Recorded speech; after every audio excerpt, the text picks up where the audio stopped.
چلے اس طرح کریں 9-10 محرم کا روزہ ہی رکھ لیں کہ میں ان کی یاد میں اس عبادت میں مشغول ہو گیا ہوں، کچھ تو کریں، اور یہ بڑی برکت والا روزہ ہے۔ دوسری بات آپ سے یہ کرنی ہے کہ ہمیں نبی پاک کی اولاد کا پیار سکھایا ہی صحابہ نے ہے۔ نہیں سمجھ آئی آپ کو بات کی؟ سکھایا ہی، جتنی ان کی فضیلت کی روایتیں ہیں روایت ہی صحابہ نے کی، بتائی ہی صحابہ نے، یہ محبتیں آئی ہی ادھر سے۔ ہمیں حضرت عمر نے تو سکھایا ہے حسنین کا اکرام کیسے کرنا ہے، حضرت ابو ہریرہ نے تو سکھایا ہے، انہوں نے تو ہمیں سکھایا ہے۔ کچھ لوگ بڑا مکروہ دھندا کرتے ہیں، وہ اپنی تقریر چمکانے کے لیے مشاجرات بیان کرتے ہیں۔ میں آج بتاؤں گا حضور کے صحابہ کی شان کیا ہو۔ بھئی آپ کیا بتائیں گے، وہ تو اللہ نے بتا دی ہے قرآن میں، وہ تو احادیث میں آ گئی۔ میں بتاؤں گا اہل بیت کی عظمت کیا ہو، بھئی آپ کو یہ انوکھی چیز بتائیں گے؟ وہ تو سارا کچھ قرآن مجید نے بیان کر دیا، احادیث مبارکہ میں موجود ہے۔ آپ ایک راوی ہیں، آپ روایت کریں، آپ بیان کریں پڑھ کے، آپ انتشار کا باعث نہ بنے، عقیدتوں کے فروغ کا باعث بنے، محبتوں کے فروغ کا باعث بنے۔ یہ سارا کچھ سکھایا ہی صحابہ نے۔ آپ کے پاس کہاں سے آیا؟ آپ کو کیسے پتا چلا کہ صحابہ حضور کی اولاد کا اکرام کرنا؟ یہ صحابہ نے ہی بیان کیا، صحابہ سے ہی ہمیں ملا ہے، یہ صحابہ کی ہی طرز زندگی سے ہم نے سیکھا ہے۔ توجہ کیجئے گا بات پر۔ کوئی کام پڑ گیا حضرت امام حسن کو حضرت عمر فاروق سے، امیر المومنین تھے جناب عمر، تو آپ تشریف لے گئے ملاقات کے لیے حضرت فاروق اعظم کی خدمت میں۔ جب پہنچے تو دروازے کے باہر آپ کے اپنے بیٹے حضرت عبداللہ ابن عمر بھی کھڑے تھے۔ تو حضرت امام حسن رضی اللہ تعالیٰ عنہ جناب فاروق اعظم کے صاحبزادے سے کہنے لگے آپ یہاں کیوں کھڑے ہیں؟ تو فرمانے لگے کہ والد صاحب کے پاس کچھ مہمان آئے ہیں، تو کوئی میٹنگ چل رہی ہے، کچھ گورنر حضرات بیٹھے، تو مجھے انہوں نے کہا تم ذرا باہر کھڑے ہو، کوئی بات کر رہے ہیں وہ، تو میں آ گیا ہوں۔ تو امام حسن فرمانے لگے ٹھیک ہے، میں بھی ظہر کے وقت مسجد میں مل لوں گا، مجھے کوئی کام تھا۔ تو حضرت عبداللہ فرمانے لگے نہیں آپ چلے جائیں، آپ تو حضور کے شہزادے ہیں۔ انہوں نے کہا نہیں وہ مصروف ہیں، انہوں نے کہا بھی، لیکن امام حسن واپس تشریف لے گئے۔ جب جناب عمر فارغ ہوئے تو حضرت عبداللہ ابن عمر نے بتایا کہ امام حسن آئے تھے۔ تو حضرت فاروق اعظم فرمانے لگے روکا کیوں نہیں، مجھے بلایا کیوں؟ عرض کی حضور میں نے ان سے کہا تھا، عرض کیا تھا، پر وہ چلے گئے۔ حضرت فاروق اعظم نہ گھر گئے نہ مسجد گئے، سیدھے امام حسن کے گھر گئے، دروازے پہ دستک دی، سیدنا امام حسن تشریف لائے۔ شہزادے آپ آئے تھے تو ملے بغیر آ گئے، کہا آپ مصروف تھے، میں نے کہا مسجد میں مل لوں گا۔ تو جناب عمر جذباتی ہو گئے، کہا آپ کو ملنا چاہیے، حضور آپ کے شہزادے بھی باہر کھڑے تھے۔ فرمایا میرا اور آپ میرے بیٹے کا اور آپ کا کیا مقابلہ؟ کیا اس کی ماں کا نام فاطمہ ہے؟ کیا اس کی نانی کا نام ختیجہ ہے؟ کیا اس کے نانا کا نام محمد عربی ہے؟ ہمیں سکھایا ہی صحابہ نے، تم کہاں سے لے آئے ہو بات؟ ان کا اختلاف تھا، قربان جائیں۔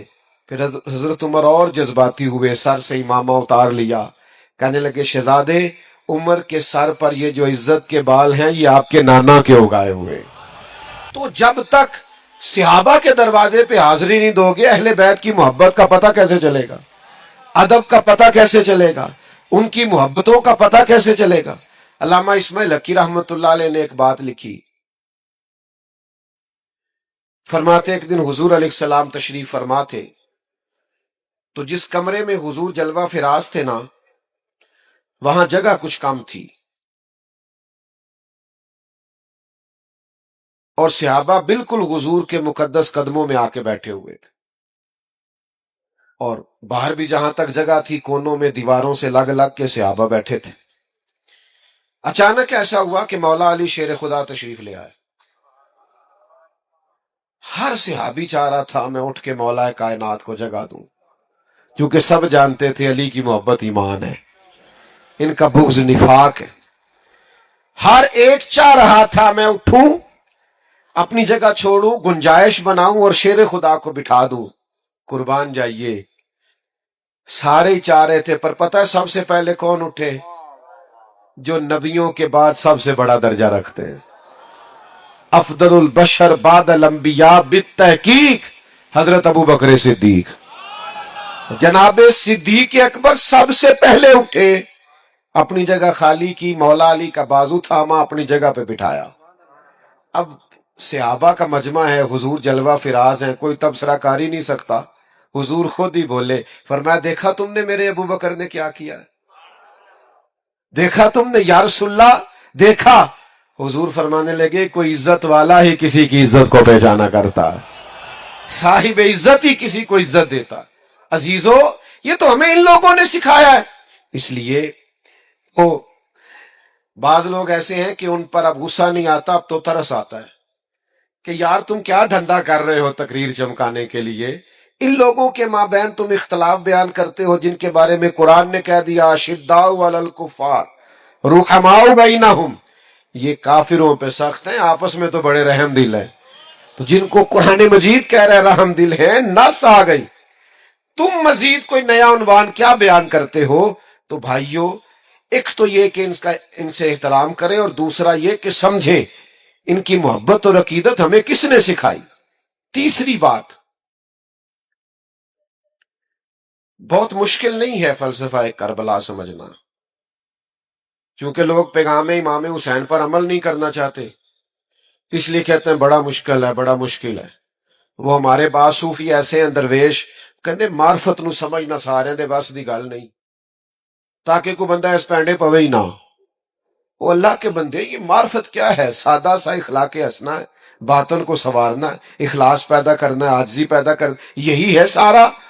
آپ کیا سکھانا چاہتے ہیں؟ مثلا صرف آپ بھگا رہے ہیں لوگوں کو.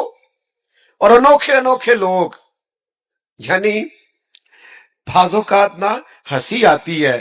بیچارہ ایک دن بھی کسی ادارے میں نہیں گیا، کسی استاد کے پاس نہیں بیٹھا، کچھ پتا نہیں، اور وہ کیا کہہ رہا ہے، کہنا مولویوں نو کی پتا معرفت کی ہوندی. میں کہا جیڑی تیرے کو لے دا واقعی کسی نہیں پتا.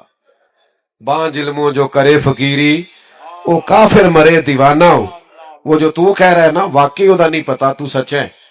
تو عجیب لوگ ہیں، اور جناب وہ لوگ بڑے حیران ہوتے ہیں کہ بڑی حیرت انگیز بات کر رہا ہے. تو سمجھ لینا ہے، آپ نے غور کرنا ہے کہ واقع کربلا واضح ہے. امام حسین رضی اللہ تعالیٰ عنہ کا مقصد واضح. امام حسین نکلے تھے کہ ظلم نہیں کرنے دیں گے، جبر نہیں کرنے دیں گے، بربریت نہیں کرنے دیں گے، غیر اخلاقی انداز نہیں اختیار کرنے دیں گے. کوئی بادشاہ جبر کے زور پر اگر مسلط ہوگا تو مسلط نہیں ہونے دیں گے. ظلم و جبر و بربریت کے خلاف نکلے امام حسین. اور پھر جن رستوں پہ تھوڑی مشکل آئے نا، گاڑی چلانے والے کا پتہ بھی انہی رستوں پہ چلتا ہے. سیدھی سیدھی تو سارے چلا لیتے ہیں. یہ سپیڈ بریکر زیادہ ہو نا. وہ ایک دفعہ ہم سندھ گئے ہوئے تھے کچھ دنوں کے لیے، مختلف محافل میں 5-6 دن لگ گئے. تو واپسی پہ سکھر پہ موٹر وے سے چڑھ گئے. تو میں نے اپنے گاڑی چلانے والے دوست سے کہا لو اب لاہور تک آسان ہے. تو کہنے لگا حضرت صاحب ہے مشکل جی. میں کہ کیوں؟ کہنے لگا تے نیند آن لگ پی سیدھی سیدھی جو ہوئی. وہ جڑا اچانک چنگچی والا سامنے آتا ہے نا، بندہ ذرا جاگتا رہتا ہے. اچانک سپیڈ بریکر آتا ہے تو آنکھیں کھلی رہتی، جس میں شک ہوتا ہے نا کہ انہیں تے اشارہ بھی نہیں لانا، تو بندہ ذرا احتیاط سے چلاتا ہے. لیکن یہ بالکل ہی سیدھی سیدھی ہے، تو اس میں کیا ہوتا ہے، نیند آنے لگتی. لقد خلقنا الانسان فی کبد، اللہ کہتا ہے میں نے انسان کو مشقت میں پیدا کیا. تیری زندگی کا حسن ہی یہ ہے کہ تم مشقت کرے، تو کام کرے. میں نے پہلے بھی اسی مقام پہ کہا تھا، مجھے یاد ہے، پھر کہتا ہوں، جتنا بندہ بڑا ہوتا ہے اس کا دکھ بھی اتنا بڑا ہوتا ہے، اس کا زخم بھی اتنا گہرا ہوتا ہے. آپ کا خیال ہوتا ہے فلاں بڑا پاپولر ہے، بڑا مشہور ہے، بڑا آدمی ہے، یہ تو کبھی آپ اس سے ملے، یہ اس کے پاس بیٹھے، آپ کو پتا چلے کہ جتنا انسان بڑا ہوتا ہے اس کی تکلیفیں بھی اتنی بڑی ہوتی ہیں، اس کے زخم بھی اتنے بڑے ہوتے ہیں. اور زخم پہ زخم کھا کے جی، خون جگر کے گھونٹ پی، آہ نہ کر لبوں کو سی، یہ عشق ہے کوئی دل لگی نہیں. یہ مشکل کام ہے، آپ کو اس سے گزرنا ہے. اور اس مشقت کو جھیلنا ہے اور یہ جبر سہنا ہے. امام علی مقام نکلے ظلم کے خلاف، تو پھر وہ سارے کام انہوں نے سہے، پردیس بھی کاٹا، بچوں کی بھوک بھی دیکھی. 4 چیزیں امام حسین نے ہمیں سکھائی ہیں کربلا میں. ویسے تو بڑا کچھ سکھایا ہے آج کی بزم کے لیے. سب سے پہلے امام حسین نے ہمیں سکھایا ہے کہ جو چیز جیتا کرتی ہے وہ صبر ہے. جس چیز میں اللہ کی مدد شامل ہوتی ہے وہ صبر ہے. صبر ایک بہت بڑی تدبیر کا نام ہے. صبر بہت بڑی طاقت ہے. جو آپ کی ساری باتیں سن کے تلک چپ کر گیا ہے نا، اس کے صبر سے ڈرو. جو بہو پورے خاندان کا جبر سہ کے صبر کرتی ہے، اس کے صبر سے ڈرو. جس کا فیکٹری کا آنر اور مالک اپنے مزدوروں پر ظلم کرتا ہے، جبر کرتا ہے اور ان کی توہین معاذ اللہ کرتا ہے، وہ ان کے صبر سے ڈرے. کیوں؟ اس لیے کہ صبر والا بڑا طاقتور ہوتا ہے. کیوں؟ کہ ان اللہ مع الصابرین، صبر کرنے والوں کے ساتھ اللہ. میدان کربلا میں کیا جنگ تھی؟ ہزاروں کے لشکر سے 72 لوگوں نے لڑنا تھا. اس جنگ، وہ جنگ تلواروں کی تلواروں سے نہیں تھی، نیزوں کی نیزوں سے نہیں تھی. کربلا میں ظلم کی جنگ صبر کے ساتھ تھی، جبر کی جنگ صبر کے ساتھ تھی. صبر جیت گیا اور ظلم ہار گیا. وہ جو جیت گئے وہ حسین ہے، اور جو 4 سال حکومت کر کے ہار گیا وہ یزید ہے. تو عزیز، صبر اپنی زندگی میں پیدا کریں. حوصلہ. ہمارے اندر نا بڑی بے صبری آ گئی ہے، منٹ منٹ پہ تلخ ہوتے ہیں، لڑائیاں ہیں، جھگڑے. حوصلہ نہیں، برداشت نہیں، قوت نہیں. دل بڑا کرو، ظرف بڑا کرو، صبر پیدا کریں. آپ کو محسوس ہوگا کہ آپ طاقتور ہوتے جا رہے ہیں. دوسری بات ہمیں امام حسین نے کربلا میں سکھائی ہے استقامت. مجھے ایک بچہ کہنے لگا کہ میں بڑے کام کرنا، کوئی بھی توڑ نہیں چڑھتا. میں کیا تو بڑے رہن دے، کوئی ایک ہی کام کر، لیکن استقامت سے کر. پتھر بھی کہیں پڑا رہ جائے نا مستقل، تو اس پہ مٹی چڑھتی رہتی ہے، وہ طاقتور ہو جاتا ہے، وزنی ہو جاتا ہے. ایک قطرہ بھی، ایک قطرہ قطرہ ٹوٹی سے گرے نا، نل کبھی لیک ہو جائے، قطرہ قطرہ گرے تو نیچے پتھر بھی ہو نا، گرے ذرا مستقل، اس میں بھی سوراخ کر دیتا ہے. حالانکہ پانی سے پتھروں میں سوراخ، لیکن سوراخ کیوں ہو گیا؟ کہ وہ مستقل گرا ہے. آپ کوئی کام مستقل کریں گے تو فتح یاب ہو جائیں گے. لیکن ہم کیا کرتے ہیں؟ صبح ارادہ اور ہے اور دوپہر کو پروگرام اور ہے اور شام کو بالکل ہی اور ہے، تو پھر کوئی کام نہیں ہوتا. مستقل آپ کام کریں، مستقل بنیادوں پہ. چیزیں آئیں گی آپ کو کمزور کریں گی، کبھی اولاد، کبھی مال، کبھی وطن، لیکن امام حسین سے سیکھو نا. امام علی مقام ایک جگہ بھی کمزور نہیں پڑے. سیدنا امام حسین رضی اللہ تعالیٰ عنہ اتنے طاقتور رہے کہ انہیں اپنے پیاروں کی میتیں بھی اٹھا کے لانی پڑی، تو پھر بھی وہ استقامت کے ساتھ کھڑے رہے. کہیں کھڑے تو ہوں. ضروری نہیں ہے حالات ہمیشہ آپ کے مطابق ہی ہوں، حالات اوپر نیچے ہوتے رہتے. وہ ایک بزرگ تھے تو ان پر کسی نے کوئی الزام لگا دیا، الزام جھوٹا تھا، تو پیار کرنے والوں نے پتھر مارنے شروع کر دیے. تو ایک آدمی گزرا تو پھول پھینک گیا، تو شیخ نے پھول اٹھا کے واپس کر دیا. کہنے لگے آج کل پھولوں کے دن نہیں، پتھروں کے ہیں، بڑی جلدی پھولوں کے بھی آنے والے ہیں، پھر پھول لیں گے تم سے انشاءاللہ. ابھی ہمیں یہ دن بھی تھوڑے سے اسی طرح مسکرا کے گزارنے دو. دن جو ہمارے چل رہے ہیں، تو میرے بھائی یاد رکھیے گا اور سمجھیے گا، استقامت سے وقت گزارے. دن تو اوپر نیچے ہوتے رہتے ہیں. تیسری بات، اپنی اولاد کی تربیت سخت بنیادوں پر کریں. بچوں کی ساری خواہشات پوری کرنا بعض اوقات ان کے ساتھ زیادتی ہوتی ہے. جی میں جو انہوں نے کہا میں نے لا کے دی ہے. آپ نے غلط کیا بھیا. آپ کو کچھ چیزیں نہیں بھی دینی چاہیے تھی، تاکہ زندگی میں اگر انہیں کبھی کوئی چیز نہ ملے تو ان کے دل نہ ٹوٹے.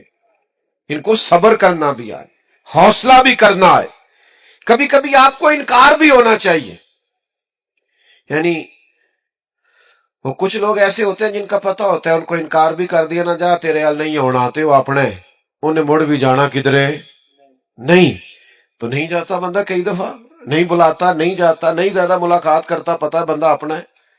تو کچھ ایسے تعلقات ہوتے ہیں جو کسی قیمت پہ ٹوٹتے نہیں. تو کچھ ایسا کرے کہ اولادوں کی سخت بنیادوں پر تربیت کرے. دیکھیں نا حضور سید عالم صلی اللہ علیہ وسلم نے تربیت کی ہے اپنی اولاد کی تو کن بنیادوں پہ سرور کائنات نے تربیت کی؟ حضور سید عالم علیہ السلام نے اس بنیاد پر تربیت کی کہ اللہ سے دعا مانگی اے اللہ ایک وقت روٹی دینا اور ایک وقت فاقہ دینا. فاقے رہے ہفتہ ہفتہ فاقے رہے سیدہ پاک کے گھر میں. کائنات کے سب سے عظیم شہزادے تو یہ تھے نا. تو یہ فاقے سے رہنا اور مشقت سے رہنا. حضرت علی رضی اللہ تعالیٰ عنہ خود اپنے بچوں کی تربیت کرتے تھے. ہمارے گلی میں لڑائی ہو جائے نا اور کسی پر ظلم بھی ہو رہا تو ہم اپنے بچے سے کہتے ہیں بیٹا تو نہیں باہر جانا ساڑی نہیں لڑائی. لیکن جب بلوانیوں نے امام حضرت عثمان غنی رضی اللہ تعالیٰ عنہ پہ حملہ کیا تو مولا علی خود تلواریں دے کے دونوں شہزادوں کو دروازے پہ کھڑے کر کے آئے تھے بیٹا تمہارے خالو کا گھر ہے کوئی شریر اندر نہیں جانا چاہیے. اپنے بچوں کو تیار کیا مشقت کے لیے محنت کے لیے جدوجہد کے لیے. اپنے بچوں کو بہت زیادہ دولت جمع کر کے دینے سے بہتر ہے انہیں محنت کا عادی بناؤ. بہت پیسے دے کے چلے جاؤ یہ محنت کے عادی نہیں ہوں گے یہ تو مہینوں میں کھا جائیں گے. اصل کام تو یہ ہے کہ یہ علم والے ہوں ہنر والے ہوں سمجھ والے ہوں. یہ امام علی مقام نے کردار ادا کیا. مجھے ایک دفعہ ایک دوست نے پوچھا کہ علماء کہتے ہیں کہ 3 دن پانی نہیں ملا اور کھانا نہیں ملا تو پھر بھی وہ بڑی بہادری سے لڑے تو ہم روزہ رکھتے ہیں عصر کے وقت اٹھا نہیں جاتا وجود ساتھ نہیں دیتا. تو انسانی وجود میں اتنی طاقت نہیں ہوتی کہ 3 دن کھائے پیے بغیر وہ گزارا کرے تو کیسے ہو گیا؟ تو میں نے کہا آپ کی بات فلسفے کے لحاظ سے درست ہے لیکن اگر کسی کی ماں نے 7-8 سال کی عمر میں سکھا دیا ہو 3 دن بھوکے پیاسے رہنا تو پھر کیا خیال ہے؟ اگر کسی کی ماں نے یہ سبق دے دیا امام راضی کو پڑھیے نا 3 دن روزے رکھے سیدہ فاطمہ نے مولا علی نے امام حسن اور حسین نے لیکن جب بھی افطاری کا وقت آیا دروازے پہ کوئی مانگنے والا آیا سارا اسے دے دیا. 3 دن مسلسل روزہ ہے اور افطار کے لیے کوئی خاص بندوبست نہیں ہے. تو جن کو 7.5-8 سال کی عمر میں عادت تھی نا میرے بھائی 3 دن بھوکا پیاسا رہنے کی انہیں پھر کربلا میں بھوکا پیاسا رہنا پڑا تو مشکل درپیش ہی کوئی نہیں آئی ان کو کوئی تکلیف. لیکن جن لوگوں کو عادت ہے کہ مجھے اگر 10 منٹ کے اندر اندر نہ ملا تو میں گھر کی فلانی چیز توڑ دوں گا تو بھئی وہ لوگ پھر میدانوں میں کھڑے نہیں رہ سکتے.